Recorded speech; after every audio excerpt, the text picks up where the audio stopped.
right, everybody. Welcome back to Wellness Unpacked. You know how this goes, another deep dive. Today, we're going to unpack something that might sound a little counterintuitive, maybe even a bit scary in our hyper-connected world, but stick with me. Oh, I'm intrigued already. Lay it on me. We're diving into the world of digital detox. Okay, I'm listening. You got my attention. Because, we talk a lot about wellness, about real connections, but what about our relationship with technology? Like, seriously, when was the last time you actually unplugged? That's a good question. Maybe a little too long ago, to be honest. But where are we going with this? Well, get this, the average person spends like 6 hours and 40 minutes every day staring at screens. Whoa, that's like a whole other full-time job on top of everything else. Right. It's crazy. And speaking of feeling good, making the most of your time, I got to tell you about something that's been a game changer for me. Nagana Tonic. Okay, you've mentioned this before, haven't you? What is it? It's not just another health drink. It's like this delicious, powerful elixir. Seriously, it's been making my weight loss journey fun and actually effortless. No way. Gotta check that out. Where can I find it? You can find it at https://rebrand.leah Body Tonic, or just click the link in the description. Awesome, thanks. Okay, now back to our digital detox deep dive. And I've brought in an expert, someone who can help us, unpack all this. They're like a master at connecting the dots when it comes to tech and well-being, so welcome. Thanks. I'm happy to be here, and I'm really excited to dig into this topic, especially since our lives are so intertwined with tech these days. Totally. I was prepping for our deep dive today, going through the articles, one from Fiber, one Broadband, another from Medium, and I noticed this theme. Oh, yeah. What's that? Finding balance in this crazy, hyper-connected world we live in. Like, not ditching tech completely, but figuring out how to have a healthy relationship with it. I don't know. What are your thoughts on that? You're spot on, It's not about becoming some anti-tech hermit, right? But it's about realizing that technology, just like anything else, can become unhealthy if we let it take over. We have to coexist with it in a way that actually benefits us, supports our well-being. For sure. And speaking of unhealthy relationships, one of the articles throughout this stat that kind of blew my mind, 61% of people admit to being straight up addicted to the internet and their screens. Wow, 61%, huh? Yeah. Does that surprise you at all? Honestly, not really. It's so easy to fall into that trap. I know, right? Be honest, are you part of that 61%? I mean, I've definitely had my moments. Well, think about it. Every time we get a notification or like a post or even just scroll, our brain gets this little hit of dopamine, that feel-good chemical. Right, dopamine, the reward system, all that. Exactly, and it plays a huge role in addiction. Not saying everyone's a full-blown addict, but it explains why putting the phone down can feel like, impossible sometimes. So it's like our phones are these little dopamine dispensers.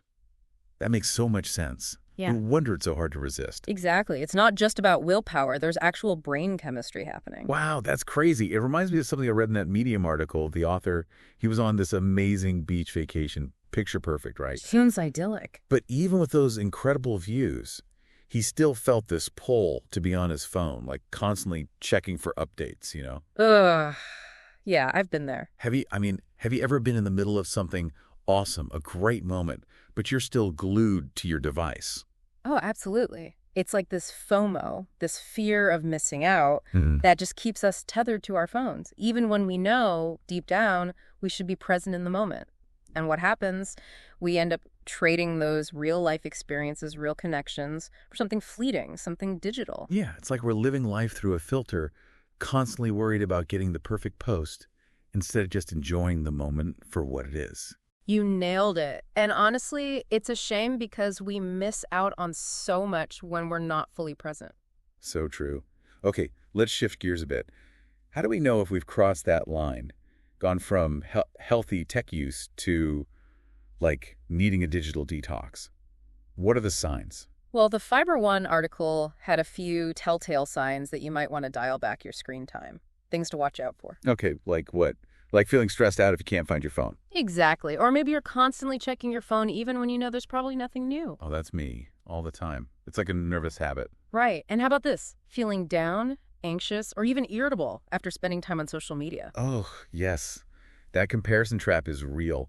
You start scrolling and suddenly everyone else's life seems perfect. Yeah. And you're just, you. It's a recipe for feeling inadequate, for sure. Totally. It's like we're chasing this illusion of perfection, and it's exhausting. And then there's that whole thing about getting caught up in likes and comments and shares. Your self-worth becomes tied to these external validation metrics. Kind of messed up when you think about it. It is. It's like we've outsourced our self-esteem to algorithms. We forget that our worth comes from within, not from the number of likes on a post. And of course, there's that FOMO factor, always feeling like you're missing out if you're not constantly plugged in. Ugh, yeah, that feeling that you need to be in the loop, even if it means sacrificing your peace of mind and just enjoying the moment. Tough cycle to break, for sure, but you're right, it's worth it. Totally worth it. Okay, so we've talked about the signs. Now let's talk about the potential benefits of a digital detox because, honestly, sometimes I need a little motivation to step away from the screen. What's in it for me? What can I expect to gain from disconnecting? Well, you might experience this newfound sense of calm and contentment.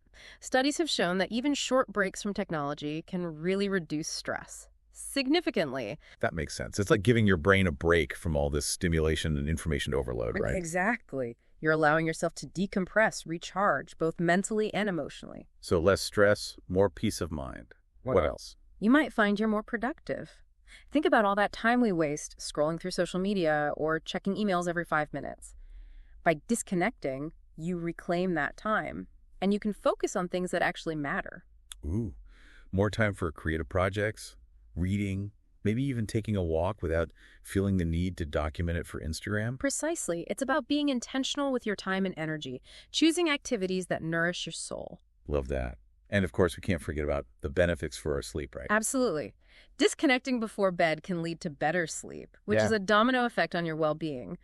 Remember what we said about blue light and melatonin? Yeah, that was super interesting. Can you refresh my memory on how that works again? Sure. So blue light, which comes from our devices, it suppresses melatonin production.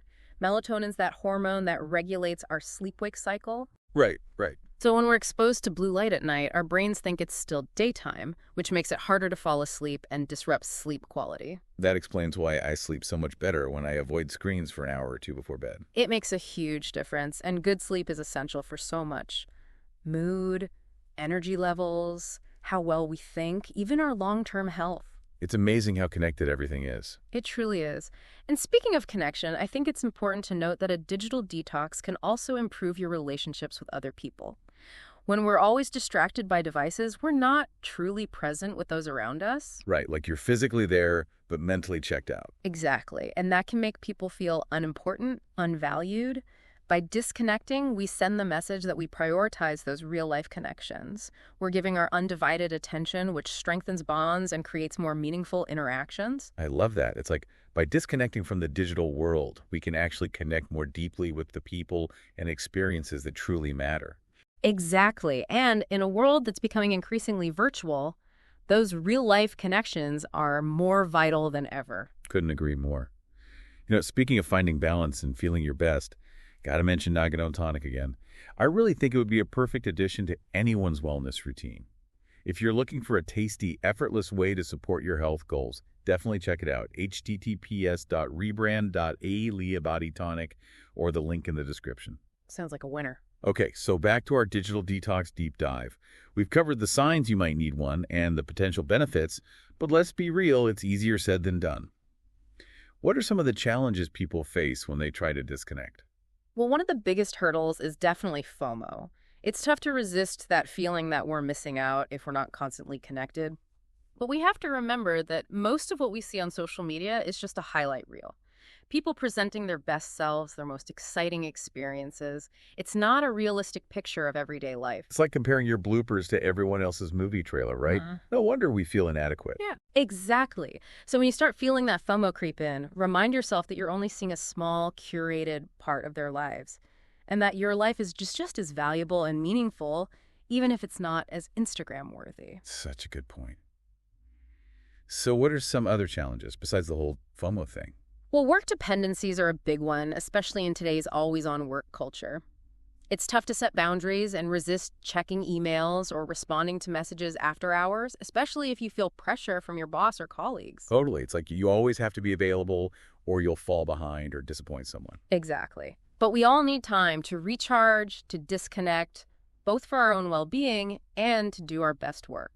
Absolutely. So how do we actually start implementing a digital detox? What are some practical strategies that people can try? The Fiber One article had some great tips. One I really like is reflecting on your emotions while you're using your phone. Pay attention to how you feel when you're scrolling through social media or checking email. Is it making you feel better or worse? Ooh, that's good. I've definitely caught myself mindlessly scrolling on Instagram and just ending up feeling more anxious or inadequate. Happens to the best of us. And it's a total mood killer. So if you notice certain apps or activities are bringing you down, try to cut back on them or set some limits for yourself. That's a great tip. So it's about being more mindful of how we're using tech and the impact it's having on us. What are some other strategies we can try? One that I find really helpful is scheduling regular breaks from your phone. It doesn't have to be anything crazy, even just setting a timer for like 25 minutes of focused work, followed by a 5-minute phone-free break. Just a little reset. Oh, I like that, like little mini digital detoxes throughout the day. Exactly. But what do you suggest people do during those breaks? Because I know for me, I just instinctively reach for my phone out of habit. Resist that urge. Seriously, step away from the screens. Go for a walk, do some stretches, chat with a coworker, or just close your eyes and take a few deep breaths. Anything to give your mind a break from all that stimulation. It's about resetting, not just zoning out on your phone. Love it. Being intentional with those breaks. So what about using apps to monitor our usage? Are there any specific ones that you recommend? Oh, tons. Freedom, Moment, Off Time, there's so many. They all have different features, so it's worth trying out a few to see what works best for you. Some can track your screen time, some help you set limits, even block certain apps during specific times. Oh, that's cool. So it's like having a little digital accountability partner. Exactly. Sometimes we all need that extra little push. Okay, what about turning off notifications? I feel like that's a tough one, especially for work. It can be, but it's so freeing. Imagine no more constant pings and buzzes and those little red notification badges. Oh, that does sound kind of amazing. It is. It's about taking back control of your attention. You decide when to engage with the online world instead of feeling like you're at its mercy. Okay, but how do you actually make that happen? Any practical tips for, actually turning off notifications? Start small. Maybe turn off social media notifications first. You don't really need to know the second someone likes your photo or comments on your post. Then maybe try turning off email notifications during certain times. Like when you're trying to focus on work or have quality time with family. Exactly. Set those boundaries. And if you're worried about missing something important, you can let people know that you'll be checking emails at specific times and to call if it's urgent. Makes sense. Be proactive.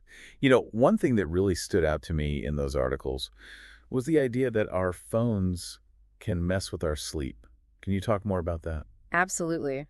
We mentioned blue light, but it goes beyond that. Using your phone in bed keeps your mind engaged, stimulated, which makes it so much harder to wind down and fall asleep. It's like we're sending mixed signals to our brains. Time to work. Time to socialize. Wait, no, time to rest. Exactly.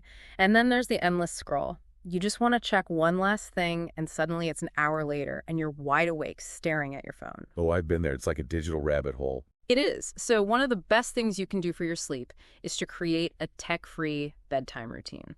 Put the phone away an hour or two before bed and do something relaxing. Read a book, take a bath, meditate, anything that helps you disconnect and wind down. Love that. Creating that separation, between waking life and sleep time. And speaking of creating healthy habits, I have to give another shout out to Nagano Tonic. Yeah. Seriously, this stuff is amazing. Not just a drink, but a delicious and powerful way to support your wellness journey. You can buy it by visiting https://rebrand.ly-bodytonic or just click on the link in the description. We'll have to check it out. So we've talked about the challenges of disconnecting, but how do we actually overcome those hurdles? The FOMO, the work stuff that keeps us glued to our phones, how do we deal with all of that? Yeah, any advice? Well, for FOMO, remember, social media is often a distorted view of reality. People curate their online personas, showcase their highlight reels. It's not a fair comparison to your everyday life. Right, like we were saying before, it's comparing your behind the scenes to their movie trailer. Exactly. So when you start feeling that FOMO, remind yourself you're only seeing a tiny part of their lives. Your life is just as valuable, even if it's not as Instagram-worthy. Love that perspective shift. What about the work dependencies? Yeah. Tips for setting boundaries, managing expectations. Communication is key. Let your colleagues and clients know that you'll be checking email at specific times and to call if something's urgent. Maybe even set up an auto reply. Smart. Being proactive.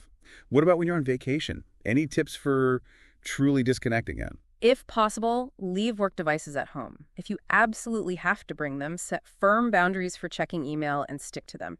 And don't be afraid to turn off those notifications completely. Solid advice. And it's important to remember, taking a break from work isn't a luxury, it's essential. Allows us to recharge, connect with ourselves and loved ones, come back feeling refreshed and energized. Absolutely. It's not just about us, it's about being present for the people in our lives. Being constantly distracted by work, we miss out on those precious moments and connections. Couldn't agree more. Prioritizing those real-life experiences. So I'm curious, what are some things that have worked for you, your go-to digital detox tips? One thing I do every day is designate certain times and spaces as tech-free zones. For example, my phone never comes into the bedroom, and I try to have at least one meal a day with no screens, just creating those pockets of time where I can fully disconnect, be present. I love that, making those spaces sacred. What else? I also practice mindful phone usage. Instead of just mindlessly scrolling or checking notifications, I try to be intentional about why I'm using my phone. Looking for information, connecting with someone, relaxing, escaping. Ooh, good point. It's like being aware of our motives, making sure our phone usage aligns with our values and goals. Exactly. It's about using technology as a tool, not letting it use us. Powerful distinction. Taking back control, making conscious choices about how we interact with the digital world.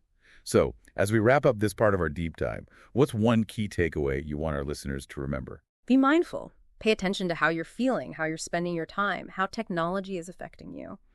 And if you're not happy with what you see, don't be afraid to make changes. It's your life. You have the power to create a digital experience that supports your well-being, helps you thrive. I love that.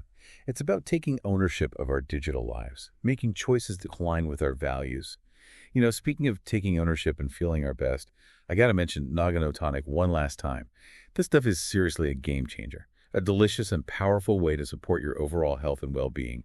You can buy it by visiting https://rebrand.lita-bodytonic or clicking the link in the description. All right, back to our conversation. What are some specific steps our listeners can take, like right now, to start creating a healthier relationship with technology? One simple but powerful step is to just turn off notifications. Just start with one app, like social media. See how it feels. Yeah, I did that with Instagram recently. It's crazy how much calmer I feel. No more phantom buzzes in my pocket. Right.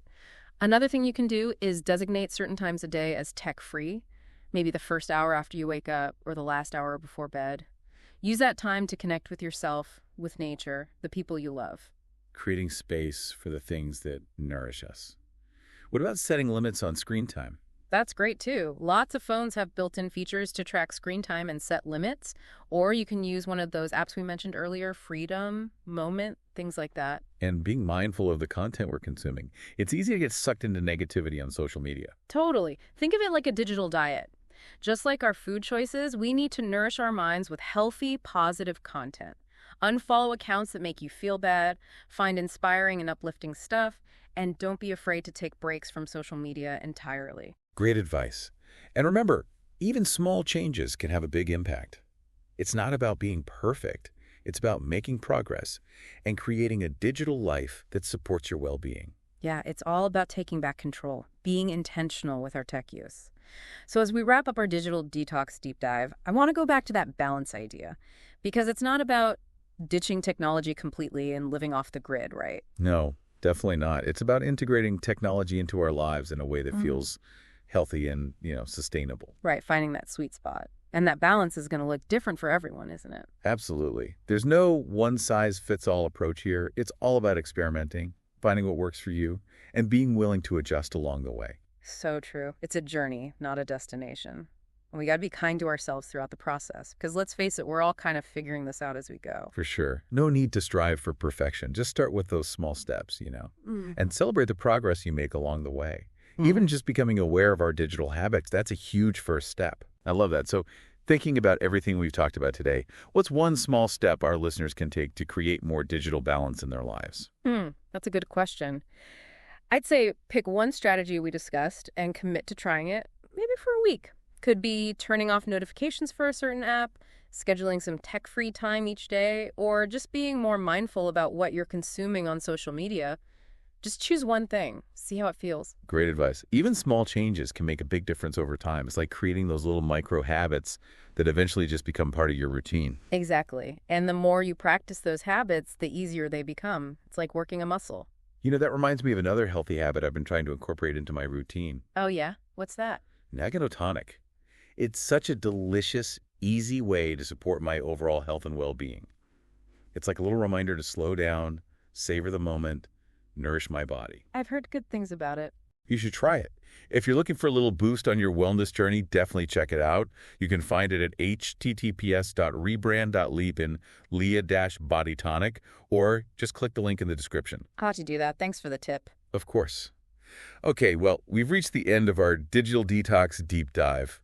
What a great conversation. I agree. I don't know about you, but I'm feeling inspired to create a more mindful and balanced relationship with technology. Me too. It's definitely given me some things to think about. Well, thanks for joining us on this journey. It's been a pleasure having you. Thanks for having me. And to everyone listening, until next time, stay well and stay connected to what matters most.